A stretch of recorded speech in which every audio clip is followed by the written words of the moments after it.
Hello दोस्तों, सबको नमस्कार और सब बढ़िया ज़बरदस्त। जब तक तोड़ेंगे नहीं, जब तक छोड़ेंगे नहीं। तो ये हिंदी प्रैक्टिस सेट है। हिंदी प्रैक्टिस सेट में हम क्वेश्चन करेंगे। आप लाइक करिए, मोटिवेशन उससे मिलता है। आपको लाइक करना चाहिए और अपने दोस्तों को शेयर करना चाहिए कि ये चैनल है जीएस विथ अरविंद, और इसमें जो है प्रैक्टिस करवाए जाते हैं। ये क्वेश्चन जो है वही क्वेश्चन रखे जाते हैं जो पेपरों में अटकते पटकते रहते हैं, भटकते रहते हैं और जो है कन्फ्यूजन का कारण बनता रहता है। तो आपको कम ये मतलब आपको क्वेश्चन मिलता है और ये चैप्टर वाइज क्वेश्चन होते हैं। तो आपका पूरा जो है आपका रिवीजन भी हो जाता है इसके माध्यम से। प्रैक्टिस से मतलब है कि आपका रिवीजन हो जाता है। तो आइए शुरू करते हैं। पहला क्वेश्चन हमारा है, निम्नलिखित में से अन्वेषण का शुद्ध संधि विच्छेद है। अन्वेषण हमारा ये पूछा गया है कि अन्वेषण का शुद्ध संधि विच्छेद है। ए नंबर अन्वेषधन ड़, अन्वेधन ख ड़, अनुधन वेषण, अनुधन एषण। इसमें से कौन सही हो जाएगा? अन्वेषण। अगर इसमें देखो, इसमें दो क्वेश्चन बनते हैं। दो क्वेश्चन कौन कौन बनते हैं? एक ये पूछ सकता था अन्वेषण में कौन सी संधि है, कौन सी संधि है। और दूसरा क्वेश्चन बन रहा है कि इसका, एक तो यही क्वेश्चन हो गया, एक पूछ सकता था कि इसमें से संधि कौन सी है अन्वेषण में। तो आपको मैं जब एक क्लास मैंने शायद तुमको मैं बोला था कि संधि जो है उसको 3 या 4 स्टेप में सॉल्व करिए तो संधि अपने आप आ जाएगा। जैसे आपने अगर पेन कापी अगर उठा लेंगे तो आपका ही प्रॉफिट होगा। तो पेन कापी उठाइए। अब आपको अन्वेषण को 3-4 स्टेप में सॉल्व करना है। जैसे अन्वेषण है, आपने जैसे हम कोई भी लिख दिए, अनुऐषण लिख दिए, अनुएषण लिख दिए हैं। तो जैसे अनुएषण हो गया है तो हम इसको तोड़ें कैसे? इसको सही से हम बता रहे हैं कि आपको 4 स्टेप में संधि को तोड़ना होता है। कोई भी संधि है, कोई भी शब्द है, उसको उसकी संधि हमको निकालना है, उसको तोड़ना है। तो हम बड़े आसानी से तोड़ लेंगे। कैसे? लिखा है अन्वेषण, तो आ ना आधा ना है, फिर वाह है, फिर व में एक ही मात्रा है, फिर शाह है, फिर ड़ा है। इतना हो गया तुम्हारा। अन्वेषण हो गया है, व में एक ही मात्रा है। अच्छा, एक ही मात्रा है तो व में एक ही मात्रा है तो वह तो हमारा है ही है। तो अब ये यण संधि है। चलो ठीक है, इसका आंसर मैं ये बता दे रहा हूँ कि यण संधि में आता है। नहीं भी पूछता कि कौन संधि है, तो मैं ये कह रहा हूँ यण संधि है। तो यण संधि में अगर तुमने पढ़ा होगा कि ई का या हो जाता है, ऊ का वा हो जाता है और री का रा हो जाता है। आपने यण संधि में पढ़ा होगा, सुना होगा या प्रैक्टिस की होगी। तो इसमें जो है आप ई का या, ऊ का वा, री का रा हो जाता है यण संधि में। तो हमारा एक स्टेप ये हो गया है। जैसे मैंने बोला था कि 3-4 स्टेप होते हैं, तो एक स्टेप ये हो गया, आप इसको तोड़ लीजिए। फिर उसमें देखिए कि वह जो वह है ये किसका है, ई का है कि ऊ का है। तो ऊ के जगह पर वा आ जाता है, तो वही जगह है। फिर लिख देंगे आ, ना, ऊ, है ना। आधा ना हो जाएगा, ऊ हो जाएगा। फिर जो है एषण लिख देंगे, एषण, एषण लिख दिया जाएगा। तो जो हमारा क्या आ गया है, ऊ, ऊ आ गया है। तो न में जब ऊ लग जाएगा तो हमारा क्या जब बन जाएगा, छोटा ऊ, छोटा ऊ बन जाएगा, छोटा नु बन जाएगा। तो क्या हो जाएगा, अनु, अनु आ गया तुम्हारा, अनु आ गया है। अगर बड़ा ऊ होता इसमें, जैसे अनुवेषण होता, बड़ा नु हो जाता तो बड़ा ऊ लग जाता, तो बड़ा ऊ लग जाता अनुवेषण में। लेकिन ये छोटा ऊ है तो छोटा ऊ की मात्रा हो जाएगी अनुवेषण में। तो देखो, एक स्टेप ये हो गया है, दूसरा स्टेप ये हो गया है ना, ऊ का हुआ हो गया है। फिर तीसरा स्टेप ये हो गया है अनु धन एषण। तो 3 स्टेप में आप इसको सॉल्व करिए, 3 स्टेप में आ जाएगा। ये होते हैं कि आप संधि विच्छेद को ऐसे तोड़ सकते हैं। तो ये समझने का एक तरीका होता है, इसलिए हमारा डी नंबर सही है। जैसे मैं बोल रहा हूँ, जैसे मैं कुछ उदाहरण बोल रहा हूँ, उनको आपको जो है यण संधि के ही उदाहरण है। यण संधि के ही उदाहरण है, तो इनको आपको समझना है कि इसमें क्या हो जाएगा। जैसे न्यून है, न्यून है तो न्यून को आपको क्या करना है, आपको संधि विच्छेद मालूम होगा कि ये यण संधि है। ठीक, उसके बाद न्यून को तुम कैसे तोड़ सकते हो। आधा तो ना है, आधा न लिखो। आधा न के बाद क्या लिखोगे, जो या है यह लिखोगे, बड़ा ऊ है, बड़ा ऊ है ना। फिर यह है न्यून न, फिर ना है ना। तो क्या लिखा तुमने, बड़ा नू है तो बड़ा ऊ ही लिखोगे, अगर छोटा ऊ है तो छोटा ऊ ही लिखोगे। तो हमारा जो है न्यून हो गया है, या हो गया है। या किससे बना है, ई से बना है। या किससे बना है, ई से बना है। ई से बना है या, क्योंकि यण संधि में ई का या हो जाता है, ऊ का वा हो जाता है। इसलिए जो ना है, ई का ई लग गया है, तो ना में जब ई लग जाएगा तो नी बन जाएगा, है ना। न्यून में नी ये लग जाए, नी ना में ई लग जाएगा तो नी हो जाएगा प्लस ऊन, न्यून, है ना। तो अब इसको जैसे हमने कहा कि चलो ठीक है, न्यून हो गया है तुम्हारा, है ना। अगर ये लिखा होता नी धन ऊन, ठीक है, बड़ा ऊ और ना हो जाता है। अब इसको तोड़ेंगे, अब इसको तोड़ना, तो जैसे ना है, आधा ना हो जाएगा, फिर छोटी ई हो जाएगा, फिर ऊ हो जाएगा, फिर ना हो जाएगा। तो जब छोटी ई हो जाएगा, छोटी ई हो जाएगा और ऊ है, बड़ा ऊ है, तो क्या हो जाएगा भाई, हमने पढ़ा है कि ई का या हो जाता है, ई का या हो जाता है, इसलिए नया हो गया तुम्हारा। आधा ना था, या हो गया है। अब ऊन, है ना, तो ऊ जो है इसमें जुड़ करके, या में जुड़ करके, क्योंकि ई का या हो जा रहा है, आधा ना हो जा रहा है, क्यों, फिर या में ऊ जुड़ करके बड़ा ऊ हो जाएगा और ना हो जाएगा, इसलिए न्यून हो जाएगा। आया समझ में, निधन ऊन होता है, न्यून। ये होता है तरीका सॉल्व करने का। आपको शायद कुछ नया मिलेगा। यही सोच के मैं जो है इसको ये मतलब कि संधि विच्छेद आसान बनाया हूँ। इसकी इस तरह आपको नहीं मालूम हो रहा है तो आप इसको तोड़ाइए। अच्छा, आपको व्यूह का आपके किताब में मिलेंगे, ये सब उदाहरण कहीं बाहर से नहीं है, लेकिन आपको किताब में ये नहीं मिलेगा कि आपको कैसे क्वेश्चन को बनाना है, कैसे आप क्वेश्चन को तोड़ सकते हैं। तो वही चीज़ है। तो इसलिए जो है व्यू है, व्यू को आप तोड़ सकते हैं, व्यू को आप तोड़ सकते हैं। चार मैंने बोला है 3 स्टेप में आपको सॉल्व करना है, आपको 3 स्टेप में सॉल्व करना है। अनवय, जैसा न्यून है वैसे व्यू है, आप इसको तोड़िएगा। जैसे न्यून है, जैसे अनवय है, अनवय, अनवय है, वाह है और या है। तो आ लिखो, आधा ना लिखो, अनवय, आधा व लिखो, आ लिखो, अनवय। ठीक है, या लिख गया है। तो हमारा इससे मतलब नहीं है, लास्ट से मतलब नहीं है, लेकिन ये ई का या, ऊ का वा, ऊ का वा, मैं बार बार ये यण संधि है, यण संधि के अंतर्गत ऊ का वा हो जाता है, इसलिए ऊ हो जाएगा। तो क्या हो जाएगा, अनु, अनु आय, अनुआय, है ना भाई। ना में भाई आधा ना हो जाएगा। ये थोड़ा सा कन्फ्यूजन हो रहा है क्योंकि लिखने में, हाँ देखो, आधा ना है, फिर वाह है, फिर अन वय, फिर वाह है, फिर या है। तो हमारा जो वाह है वो ऊ है, वो क्या है, ऊ है। तो हमारा जो है, जो यन में ऊ लग जाएगा तो हमारा छोटा आ और छोटा नू बन जाएगा, अनु और धन आय, अनुवाय। ये हमारा तुम्हारा आंसर हो जाएगा, अनुआय हो जाएगा। तो इसी तरह जो है संधि हम तोड़ते हैं। संधि को हम अगर 3 स्टेप में तोड़ेंगे तो आपको सरल हो जाएगा, आपको समझने में ये आपको आपकी मदद करेगा समझने में। तो इसलिए कहता हूँ मैं, जो संधि है वो यण संधि है ही है, यण संधि है ही है इसका उत्तर।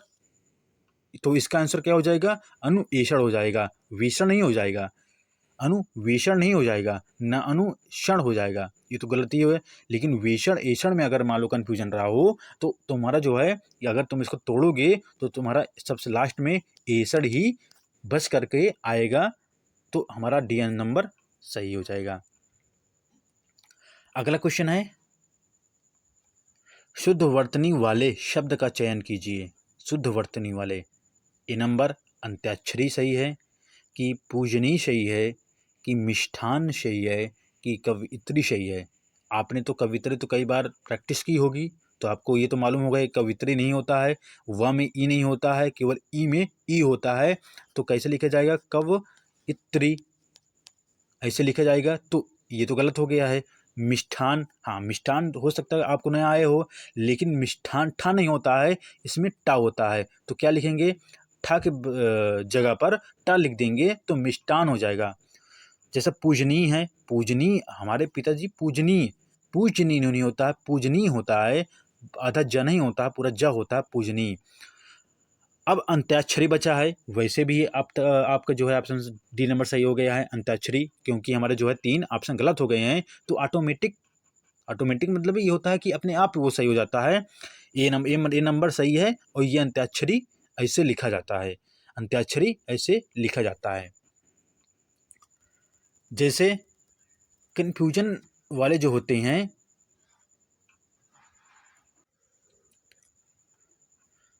तो हमारे जो कन्फ्यूजन होते हैं, तो हमारे जो कन्फ्यूजन होते हैं किस में होता है? जैसा ऊष्मा मैंने बोला।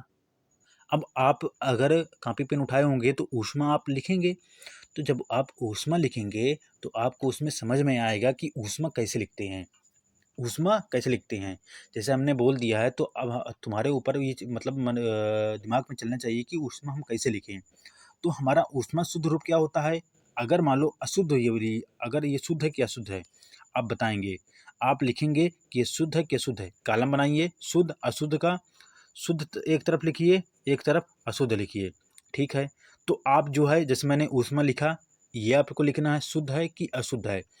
जैसे हम बोल दिया अरुण, अरुण, अरुण शुद्ध है कि अशुद्ध है, आपको लिखना है ये कॉलम बना करके, अरुण जो है शुद्ध है कि अशुद्ध है, ठीक। बड़ा रू है अरुण, ठीक, और उड़ा है। और ऊष्मा हो गया है, अरुण हो गया है, अनुदित हो गया है, अनुदित हो गया है, सारांश हो गया है,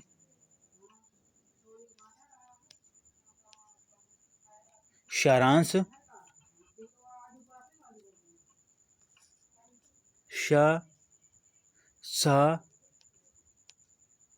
सारांश, सारांश।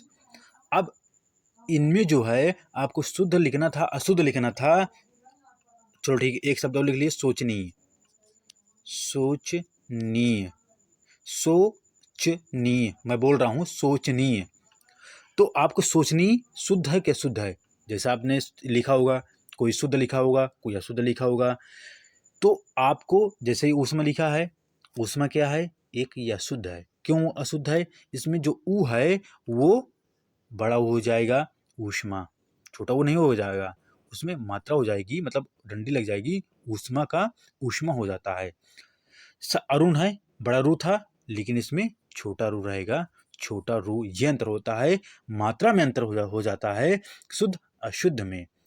अनुदित है, अनुदित होता है, अनुदित होता है, अनुदित होता है, अनुदित नहीं होता है।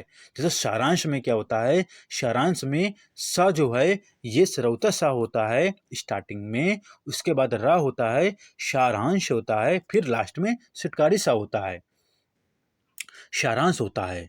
फिर जो है जैसे सोचनी है, श में क्या, अगर आप सिटकारी सा लिखे होंगे तब तो ठीक है, अगर सरौता सा लिखे हैं तो वो अशुद्ध है सोचनी में। वाष्प कैसे लिखते हैं? वाष्प तो आप तो लिख ही लेंगे। तो ये जो क्या होता है, जो शुद्ध शब्द होते हैं ये हमको लगते हैं सही है। जैसा ये इसमें जो है आपने ऑप्शन में देखा होगा, जैसे मैं बोल रहा हूँ, या तो तुम लिखते हुए देखो, जब तुम पढ़ोगी तो उसमें तो आपको समझ में नहीं आएगा कि हमको ये आ रहा है, हमको ये आ रहा है। लेकिन जब तुम कोई बोलेगा तो उसमें जो अगर तुम ध्यान दे दिए ना कि हाँ ये शुद्ध है कि अशुद्ध है, तब उसमें ध्यान दोगे, तब उसमें आपको सही करने में सही होगा। जैसा ये तो ऑप्शन के द्वारा ही सॉल्व किया जा सकता है, या तो किसी कोई बोल रहा है तब तुम जो है शुद्ध अशुद्ध कर सकते हो, क्योंकि अपनी कॉपी में लिखोगे तो तुमको ये मालूम होगा कि हाँ कि ये हमने ऐसे लिखा था, हमारा ये गलत हो गया था, तो हमको ऐसे लिखना था। तो ये चीज़ें तुम थोड़ा से ये तुम्हें जान मतलब याद रहेंगी, और थोड़ा से आपका रिवीजन भी हो जाएगा। तो इसलिए बोलते हैं कि कॉपी पेन उठा लिए करो जब हम बोला करते हैं, तो उसमें जो है आपका ही फायदा होता है।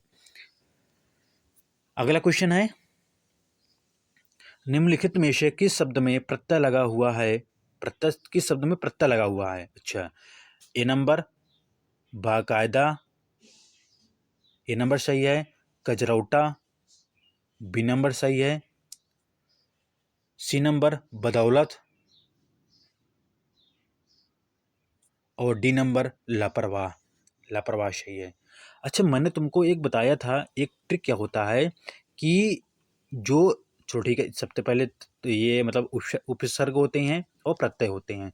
जो उपसर्ग होते हैं वो शब्द के पहले लगते हैं, जो प्रत्यय होते हैं वो शब्द के लास्ट में लगते हैं, प्रत्यय लगते हैं। तो ये अंतर होता है। तो हमारा क्वेश्चन पूछ रहा प्रत्यय, तो हमको देखना है लास्ट में, जो शब्द के लास्ट में होता है कि हमारा क्या प्रत्यय जुड़ा हुआ है, तो हम वो देखते हैं।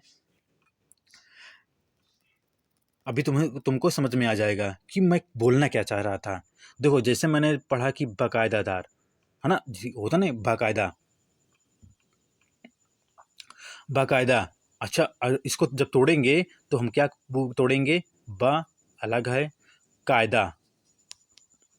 आपने सुना होगा कि आप जो है बड़े कायदे में रहिए, है ना, कायदा। आपका कायदा क्या है? आप कि मतलब जो है आप अपने कायदे में रहिए, तो हम बोलते नहीं है, तो ये हमारा एक सेंटेंस हो जाता है। तो मेरा मतलब समझाने के यही था कि आप चाहे उपसर्ग हो चाहे प्रत्यय हो, उसमें आप शब्द पाएंगे, एक सेंटेंस पाएंगे जो आप बोलते हैं या सुने होंगे। जैसे कजरौटा, कजरौटा में जो प्रत्यय है वो क्या है? काजर तुमने सुना काजर, तुमने सुना काजर, कहीं काजल, है ना, वही होता है काजर। तो काजर ओटा, ओटा क्या है? प्रत्यय है कजरौटा में। अच्छा, अभी देखना क्यों ऐसा है। बदौलत, बा अगर उपसर्ग है तो दौलत हमारा शब्द निकल के आ रहा है, इसलिए दौलत हमारा शब्द निकल के आ रहा है, इसलिए दौलत जो है हमारा शब्द हो जाएगा। जैसा लापरवाह, परवाह हो गया है, लापरवाह में परवाह हमारा सेंटेंस निकल आ रहा है। जैसा काजर, कजरौटा में काजर हो जाता है, कजरौटा ओटा हो जाता है। ठीक, तो हमारा जो सेंटेंस होता है, हम जो शब्द होता है उसको देखते हैं कि उसमें क्या छुपा हुआ है। जैसे बाकायदा में मैंने बोला था कि बा उपसर्ग है, कायदा जो है आपका सेंटेंस हो गया है, ये एक प्रत्यय नहीं है, बा एक उपसर्ग है। ए नंबर एक उपसर्ग है, सी नंबर दौलत एक उपसर्ग है क्योंकि सेंटेंस बन रहा है लास्ट में, और डी नंबर भी उपसर्ग है। बी नंबर आपका क्या है? आपका है प्रत्यय। तो अब जैसे प्रत्यय आपका, अच्छा आपको बताना है, जैसे मैंने बताया वैसे आपको लिखना है, फिर उसमें ढूंढना है कि उपसर्ग है प्रत्यय है। जैसा चमड़ा, चमड़ा में आपको बताना है कि ये प्रत्यय है कि उपसर्ग है चमड़ा में। फिर अगला उदाहरण है दुखड़ा, दुखड़ा, चमड़ा, दुखड़ा। कोठरी, कोठरी, कोठरी, कोठरी ओ कोठरी, कोठरी, मोटरी। देखो, आपको आते होंगे, मैं ये नहीं कह रहा हूँ, क्योंकि जो ये सब उदाहरण हैं इसमें झूठ बोलने की कोई आवश्यकता नहीं है, क्योंकि सब जो चीज़ें होनी चाहिए पूरा खुला खुला होना चाहिए। ये सब जो है उदाहरण किताब से ही लिए गए हैं, लेकिन आपको जो किताब समझा नहीं सकती है, इसलिए क्वेश्चन लिए जा जाते हैं कि आपको समझ में आए। मैंने बोला था चमड़ा, दुखड़ा, फिर उसके बाद कोठरी, कोठरी, मोटरी, मोटरी, कोठरी, मोटरी। तो आपने देखा होगा, अगर आप जो है पहले जो मैंने इनको समझाए थे ऑप्शन के, तो इनको जो मैंने सेंटेंस समझाए थे, तो आपको समझ में अगर आ गया होगा तो आराम से तुम इसको क्या कर लोगे? तोड़ लोगे। जैसे चमड़ा को तुमने अगर तोड़ा होगा तो आपका ही फायदा होगा कि क्या होता है? चम नहीं होता, चर्म होता है। मतलब अगर उसमें आप सेंटेंस सही लिखना पड़ेगा तुमको। चर्म एक शब्द हो गया है, डा एक प्रत्यय हो गया है, चमड़ा। दुखड़ा एक दुख तुम्हारा शब्द हो गया, ड़ा तुम्हारा प्रत्यय हो गया है।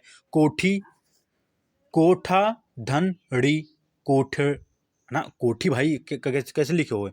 कोठी कैसे लिखे हो? तो कोठड़ी, कोठी वही वही लिखे हो कि कोठी में जो कोठा, भाई कोठी, एक तुमको ये भी आना चाहिए, संधि विच्छेद भी आना चाहिए। जैसे कोठा में कोठा में क्या है, ई की मात्रा है, तो ई की मात्रा बाहर हो जाएगी, ये प्रत्यय हो जाएगा, कोठा केवल बचेगा। कोठा तुमने सुना, कोठा, कोठा, कोठी, कोठी मतलब एक कोठी नहीं होती है कहीं की, उसकी ये कोठी थी, तो वो कोठी होती है, तो उसमें प्रत्यय होता है, ई प्रत्यय हो जाता है।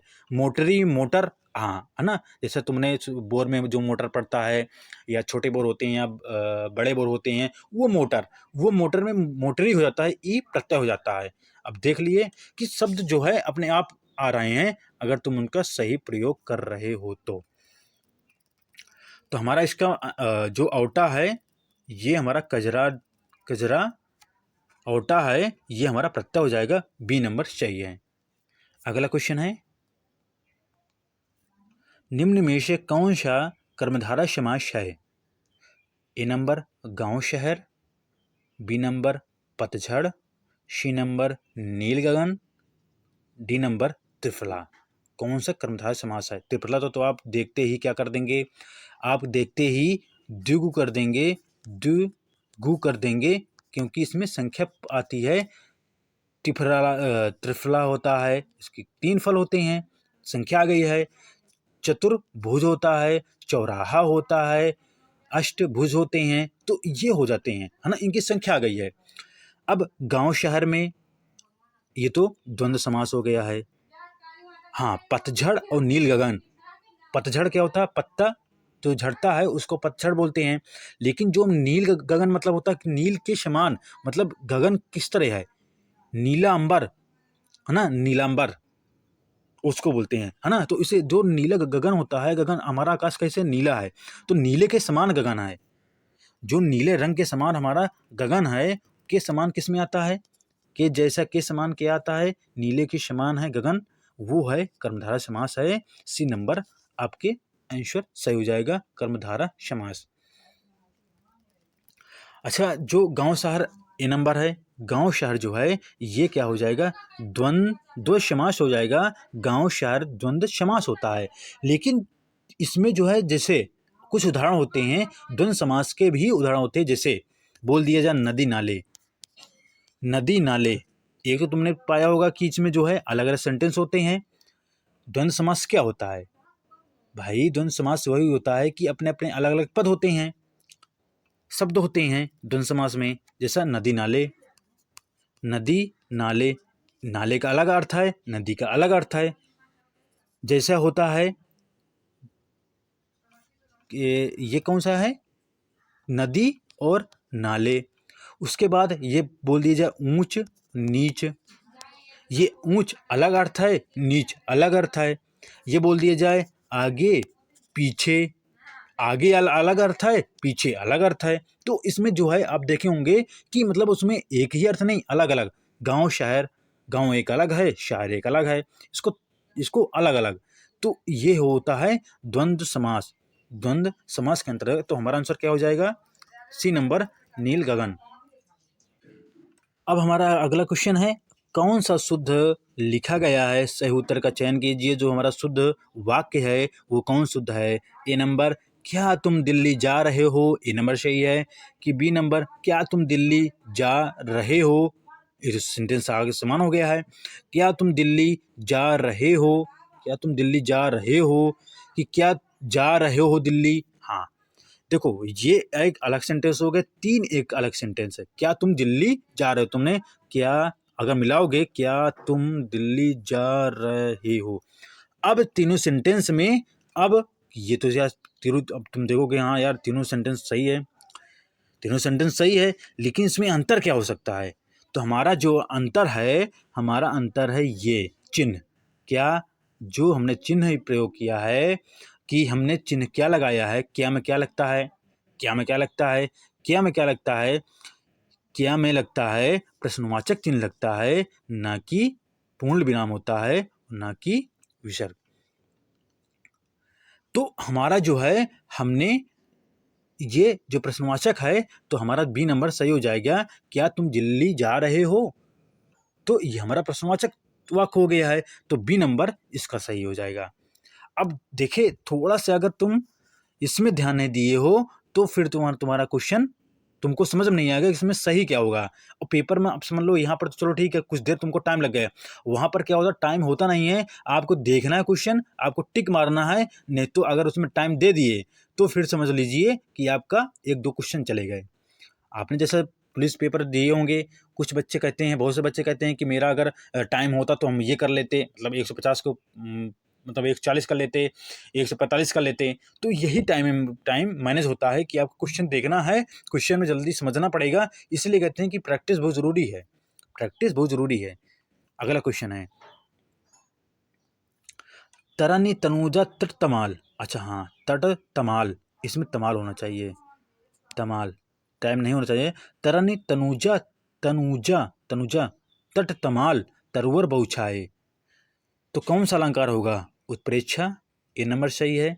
लाटा अनुप्रास, बी नंबर सही है। सी नंबर अनुप्रास अलंकार होगा कि डी नंबर उपमा अलंकार होगा?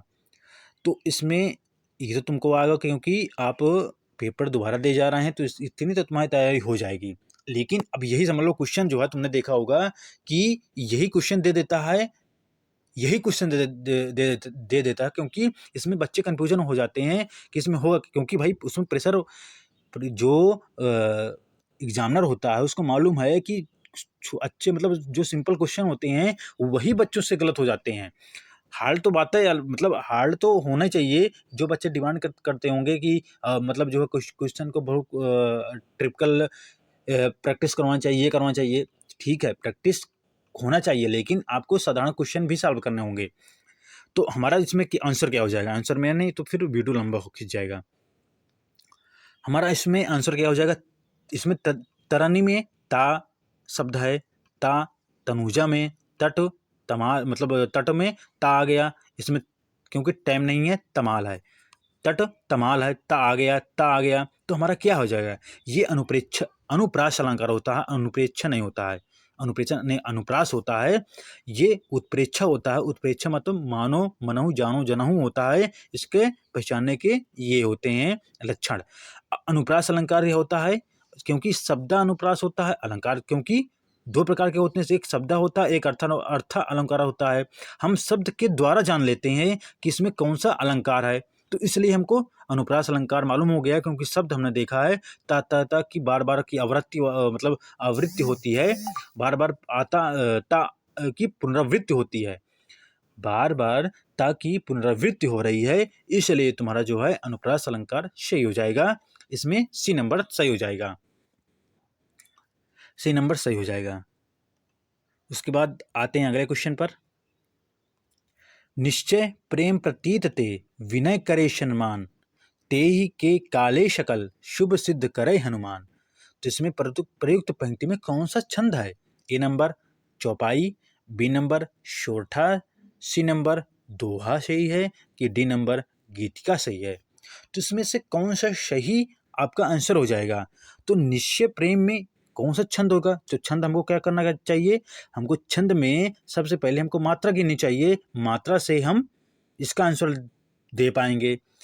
जैसा नी है, तुमने अगर आ, ई, उ और ऋषि ये एक मात्रिक होते हैं, फिर बड़ा, बड़ी, बड़ाऊ, ये ए आए, ये 2 मात्रिक होते हैं। ये विशेष, ये मतलब आपको याद ही रखना पड़ेगा। जैसे निश्चय में है आधा सा है, चा है, इसमें 2 मात्रिक हो जाएगा, फिर रिया में 1 मात्रिक हो जाएगा, तो हमारा कितना आ गया? लिखते जा रहे हैं। जैसा निश्चय में हमारा नी में 1 मात्रक हो गया है, आधा सा है और चा है, 2 मात्रक हो गए, या में 1 मात्रक हो गया, तो 4 मात्रक इसमें हो गए। प्रेम में अगर फ्रा है, जैसा प्रतीत है, तो उसमें 1 मात्रक हो जाता है, लेकिन 1 मात्रा है तो उसमें 2 मात्रक हो जाएंगे और 1 मात्रक माओ में हो जाएगा। प्रतीक में 1 मात्रक, 2 मात्रक बड़ा ई है, ता हो जाएगा, तो 2 2 4, 2 2 4, तो हमारे कितने हो गए हैं? 4 4 8, 2 10, 1 11। ते में क्या हो जाएगा? 2 मात्रक हो जाएंगे, तो 11 2 13, 13 मात्रा हो जाएगा, 13 मात्रा हो जाएंगे, 13 हो गया पहले पद में। दूसरे में विनय, वी में छोटी ई है तो 1 मात्रक हो जाएगा, ना में 1 मात्रक हो जाएगा, या में 1 मात्रक हो जाएगा, करें, कर, का में 1 मात्रक, और रे में 2 मात्रक हो जाएगा। सम्मान में कितने हो जाएंगे? श में 1 मात्रक हो जाएगा, स में 1 मात्रक, ना में 1 मात्रक, मान बड़ा माँ है तो 2 मात्रक हो जाएगा, ना में 1 मात्रक हो जाएंगे। तो फिर उसमें 2 2 4 1 5 और 5 3 8 2 10 1 11। आप जो है जैसे मैं बोल दिया हूँ इसमें बन नहीं रहा है तो आप जो है अपनी कॉपी में लिख लीजिएगा, फिर उसको निकालिएगा तो इसमें 13 11 मात्राएं आएंगी, इतनी ही मात्राएं आएंगी और ये होता है दोहा। सी नंबर तुम्हारा सही है, दोहा हो जाएगा। और 13 11, अगर 11 13 होता तो इस दोहा को उल्टा होता शोरठा, शोरठा 11 13 हो जाता है। और इसको समझने का तरीका यही होता है कि हमारा कितना कम हो रहा है, 2 कम हो रहा है इसलिए दोहा हो रहा है। अगर 11 से 13 ज़्यादा हो रहा है तो मतलब ये फिर मतलब अगर 11 से 13 हो रहा है तो सोल्टा ही है, 2 कम हो रहे हैं तो दोहा हो जाएगा। तो ये थोड़ा से शॉर्ट कट में हो जाता है। तुम्हारा आंसर निकल के आ गया है, सी नंबर सही है।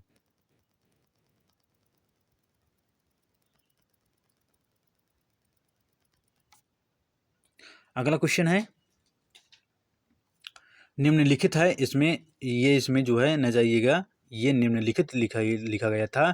किस रस का संचारी भाव उग्रता, गर्व, हर्ष आदि है? ए नंबर रौद्र सही है, शांत बी नंबर सही है, वीर रस सी नंबर सही है, श्रृंगार रस डी नंबर सही है।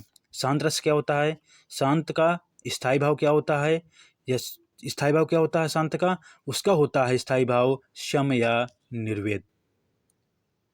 रौद्र का क्रोध या गुस्सा बोलते हैं, क्रोध। वीर का उत्साह, उत्साह वीर होता है, वीर का उत्साह होता है। श्रृंगार का जो श्रृंगार है वो क्या होता है? वो होता है श्रृंगार रस, ये निर्वेद होता है, निर्वेद। रतिया प्रेम होता है। मैंने जो है थोड़ा से कंफ्यूजन में आ गया था, सोचने लगा था, इसलिए इसका जो श्रृंगार रस है इसका रतिया प्रेम होगा। इसका स्थायी भाव क्या होता है? रतिया प्रेम। तो ये हो गए हैं। तो अब कौन सा ऑप्शन सही हो जाएगा? रौद्र, क्रोध, गुस्सा की उत्साह हो जाएगा। हर्ष क्या होता है? उत्साह। वीरस में तो होता है, जो उत्साह होता है वो वीरस में आता है। तो उग्रता, वीर बहादुर, ये जो है ये सब आ जाएंगे, सी नंबर सही है। इसके जो ये संचारी भाव है ये सी नंबर वीर रस का संचारी भाव, ये भाव उग्रता, गर्व, हर्ष भी है, इसको बोलते हैं वीर रस। तो सी नंबर सही हो जाएगा। अगला क्वेश्चन है, सिंह सेनापति किस लेखक का उपन्यास है? किस लेखक के उपन्यास हैं? कौन, किस लेखक के उपन्यासकार हैं ये? सिंह सेनापति हजारी प्रसाद द्विवेदी हैं इस उपन्यास के लेखक। ए नंबर सही है कि राहुल संस्कृत्यायन है, बी नंबर सही हो जाएगा कि सी नंबर वृंदावन लाल वर्मा है, सी नंबर सही हो जाएगा कि अमृत लाल नागर हैं, कि डी नंबर सही हो जाएगा। तो सिंह सेनापति इसके लेखक कौन है? जो हजारी प्रसाद हैं वो कौन है? हजारी प्रसाद के उपन्यास है वाण भट्ट की आत्मकथा। क्या है? वाण भट्ट की आत्मकथा। ये हजारी प्रसाद द्विवेदी की उपन्यास है, वाण भट्ट की आत्मकथा। एक है दिल्ली का दलाल, दिल्ली का दलाल, दिल्ली का दलाल। और चॉकलेट, जो बच्चे चॉकलेट खाया करते हैं वही चॉकलेट हजारी प्रसाद ने उपन्यास के रूप में लिखा था। चॉकलेट हो गया है और शरीबी हो गया है, शराबी होना चाहिए, शराबी, शराबी है चॉकलेट, शराबी और वाण भट्ट की आत्मकथा और दिल्ली का दलाल। ये क्या है? ये उपन्यास है किसके? हजारी प्रसाद द्विवेदी के। अब आते हैं राहुल सांस्कृत्यायन, राहुल सांस्कृत्यायन है। सिंह सेनापति, इसका बी नंबर सही हो जाएगा। सिंह सेनापति शैतान की आँख, शैतान की आँख, शैतान की आँख, मधुर स्वप्न,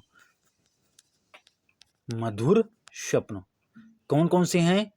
सिंह सेनापति, मधुर स्वप्न, शैतान की आँख, ये क्या हैं? राहुल सांस्कृत्यायन के उपन्यास हैं। अब आते हैं वृंदावन वर्मा, वृंदावन लाल वर्मा है।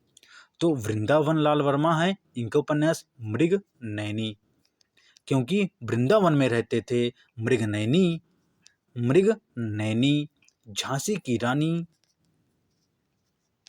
झांसी की रानी, मृग नैनी, झांसी की रानी अहिल्याबाई, अहिल्याबाई होलकर, अहिल्याबाई, झांसी की रानी और मृग नैनी। आप अगर मतलब इसका अगर हम कनेक्ट करें तो जो 1857 की क्रांति हुई थी उसमें जो है झांसी की रानी थी और उनका नाम मनु कर्णिका रहता है, मनु कर्णिका वही झांसी की रानी। तो ये कौन लिखे थे? वृंदालाल वर्मा, वृंदावन लाल वर्मा। ये तो तुम बोल सकते हो वृंदालाल वर्मा, इतना ही तुमको याद करने में सही है। अब आते हैं अमृतलाल नागर। अमृतलाल नागर कौन सी अपने उपन्यास लिखे थे? शतरंज के मोहरे। क्या बहुत जबरदस्त लिखे थे, शतरंज के मोहरे, शतरंज का मोहरा। और अमृत और विष, अमृत भाई अमृतलाल हैं इसलिए अपने ऊपर लिखे हैं अमृत और विष, अमृत और विष। और मानस का हंस, किसका हंस? मानस का हंस, ये उपन्यास है। तो हमारा आंसर क्या हो जाएगा? ये उपन्यास पूछता है तो हमारा आंसर क्या हो जाएगा? सिंह सेनापति, जो राहुल सांस्कृत्यायन है उसका उपन्यास हो जाएगा। बी नंबर सही है। अगला क्वेश्चन है, सुमित्रा नंदन पंत की रचना नहीं है। कौन सी नहीं है? कला और बूढ़ा चांद, ए नंबर सही है। लोकायतन, बी नंबर सही है। कि सत्यकाम, सी नंबर सही है। कि रसमरथी, डी नंबर सही है। तो रसमरथी किन की रचना है? रसमरथी है, ये है रामधारी सिंह दिनकर की रचना है रश्मिरथी। और कौन कौन सी हैं? रेणुका है, रश्मिरथी है और कुरुक्षेत्र है, रश्मिरथी है और तुम्हारा जो है कुरुक्षेत्र, उर्वशी, जो उर्वशी होती है, उर्वशी इनकी रचना है। ये बहुत ही इंपॉर्टेंट है क्योंकि रामधारी सिंह दिनकर उर्वशी में ज्ञानपीठ पुरस्कार इनको मिला था। और हुंकार भी है रचना, हुंकार। तो ये जो है इंपॉर्टेंट रचना हो जाती है। रसमरथी, हुंकार, रेणुका, कुरुक्षेत्र, उर्वशी, ये किसकी हैं? रामधारी सिंह दिनकर की रचना है। और ये कला और बूढ़ा चांद, लोकायतन, सत्यकाम, ये तीनों हैं सुमित्रा नंदन पंत की रचना है। तो इसलिए जो है डी नंबर ये नहीं है, डी नंबर सही हो जाएगा। अगला क्वेश्चन है, राष्ट्रवादी कवि रामधारी सिंह दिनकर को उर्वशी के लिए किस वर्ष ज्ञानपीठ पुरस्कार प्रदान किया गया था? तो है ना, ये अभी मैंने जस्ट बताया हूँ कि उर्वशी के लिए इनको ज्ञानपीठ पुरस्कार मिला था। तो ये कब मिला था? अगर सन पूछ रहा है, ए नंबर 1971 सही है। कि बी नंबर 1972 सही है। कि सी नंबर 1973 सही है। कि डी नंबर 1974 सही है। कौन सा ये सन है कि उनको ज्ञानपीठ पुरस्कार मिला था? तो ये मिला था 1972 में। ज्ञानपीठ पुरस्कार उर्वशी के लिए इनको 1972 में मिला था। अच्छा, सबसे पहले पूछ लिया जाए, सबसे पहले जो ज्ञानपीठ पुरस्कार मिला था वो मिला था, अच्छा ज्ञानपीठ पुरस्कार ये तो मालूम होगा ना कि कब स्टार्ट किया गया था। ये 1965 में स्टार्ट किया गया था ज्ञानपीठ पुरस्कार। और जो है ये साहित्य में ज्ञानपीठ पुरस्कार दिया जाता है साहित्य में। और इसको जो है 22 भाषाओं में दिया जाता था, लेकिन इंग्लिश को भी जोड़ दिया गया है। तो 23 भाषाओं में ये ज्ञानपीठ पुरस्कार मिलने लगा है। तो हमारा सबसे पहले अगर पूछ लिया जाए कि हिंदी में, अगर हिंदी बात करते हैं, हिंदी में सबसे पहले जो है किनको ज्ञानपीठ पुरस्कार मिला था, तो वो थी सुमित्रा नंदन पंत। सुमित्रा नंदन पंत कब मिला था? 1968 में मिला था। और उनका जो साहित्य था वो था चितंबरा, मतलब साहित्य में मिला था इनको, उनकी रचना थी चितंबरा। चितंबरा इनकी रचना थी सुमित्रा नंदन पंत की। एक हो गए। सुमित्रा नंदन पंत को 1968 में चितंबरा के लिए इनको ज्ञानपीठ पुरस्कार मिला था। दूसरे रामधारी सिंह दिनकर हो गए हैं। तीसरे कितनी नावों में कितनी बार, कितनी नावों में कितनी बार, ये किनको मिला था? अज्ञे को। कब मिला था? 1978 में मिला था। कितनी नावों में कितनी बार, अज्ञे ने लिखा था, उनकी रचना थी अज्ञे की। तो अब फिर जो है उसके बाद महादेवी वर्मा की बात करेंगे तो इनको 1982 में ज्ञानपीठ पुरस्कार मिला था। और इनको किस में मिला था? यामा के लिए। यामा इनकी रचना थी महादेवी वर्मा की। अच्छा, कब मिला था? 1982 में। तो ये कुछ हो गए हैं जिनको ज्ञानपीठ पुरस्कार से सम्मानित किया गया था। ये इम्पॉर्टेंट क्वेश्चन भी थे कि ये पूछ लेता है। अच्छा, जो एक नरेश मेहता हैं, इनको संपूर्ण साहित्य में मिला था 1992 में। 1992 में नरेश मेहता को इनकी रचना नाम नहीं है, लेकिन इनको संपूर्ण साहित्य के लिए मिला था, पूरे साहित्य के लिए, संपूर्ण साहित्य के लिए नरेश मेहता को 1992 में ज्ञानपीठ पुरस्कार से सम्मानित किया गया था। तो हमारा आंसर क्या हो गया है? 1972 बी नंबर सही है। अगला क्वेश्चन है, देवदत्त के बाण से पक्षी को उठाकर सिद्धार्थ उसकी सेवा सुरक्षा करने लगते हैं, तो इस जो खाली स्थान है तो इसमें क्या हो जाएगा? हत हो जाएगा, सही है। आहत हो जाएगा कि निहत हो जाएगा कि हताहत? देखो, हत और नियत ये तो तुम्हारे ऑप्शन गलत हो गए हैं। फिर आहत और हताहत, देवदत्त के बयान से आहत पक्षी, मतलब हताहत नहीं, आहत मतलब होता है कि उसको जब बाण लग गया था, तो आहत मतलब होता है कि मतलब जो है आहत हो गया था, उसको चोट लग गई थी, तो आहत हो जाएगा, हताहत नहीं होता है, आहत होता है। इसमें बी नंबर से हो जाएगा। आहत के कारण से पक्षी को उठा करके, आहत मतलब चोट होता है, तो उसको चोट जब लग गई थी उसको उठा करके उसकी सेवा सुरक्षा करने लगे थे, तो आहत बी नंबर सही है। रसायन, एक अगला क्वेश्चन है, रसायनों ने मिट्टी की को कष्ट कर दिया। तो हमारा अगला क्वेश्चन क्या है? रसायनों ने मिट्टी की डाट को नष्ट कर दिया है। उपलब्धता, पवित्रता बी नंबर सही हो जाएगा। उत्पादकता की गरिमा तो बिल्कुल गलत हो जाएगा। पवित्रता बिल्कुल गलत हो जाएगा। हाँ, उपलब्धता या उत्पादकता। तो रसायन जो है, जो हमारे जो रासायनिक पदार्थ होते हैं, जैसे मिट्टी में हम छिड़काव करते हैं या तो जो है यूरिया का ज़्यादा प्रयोग करते हैं, ये करते हैं, तो ये जो रसायन होते हैं, चलो ठीक है, यूरिया तो हम मान लो चलो खेत में डाल दिए हैं, वो तो उसकी उत्पादकता जो मतलब उसकी जो पैदावार है उसको बढ़ाने के लिए है। लेकिन जो हमारे जो फर्टिलाइजर्स मतलब जो केमिकल होते हैं उनका जब प्रयोग कर देते हैं तो उसकी जो उत्पादकता होता है वो नष्ट हो जाता है। उपलब्ध नहीं, ये उपलब्ध अलग अर्थ होता है कि वो उपलब्ध है, ये उसकी उत्पादकता जो है नष्ट हो जाती है, इसलिए सी नंबर सही हो जाएगा। सी नंबर सही हो जाएगा। और हमारे क्वेश्चन यहीं पर समाप्त हो जाते हैं। क्वेश्चन हमारे सब सॉल्व हो गए हैं। अगर क्वेश्चन अच्छे लगे हों तो अपने दोस्तों को शेयर करिए और लाइक करिए। मोटिवेशन लाइक से ही मिलता है कि हाँ, हमने कुछ बनाया है, कुछ कंटेंट बनाया है कि बच्चे लाइक कर, मतलब उनको ये वीडियो पसंद आ रहा है। ओके, गुड बाय और जय हिंद।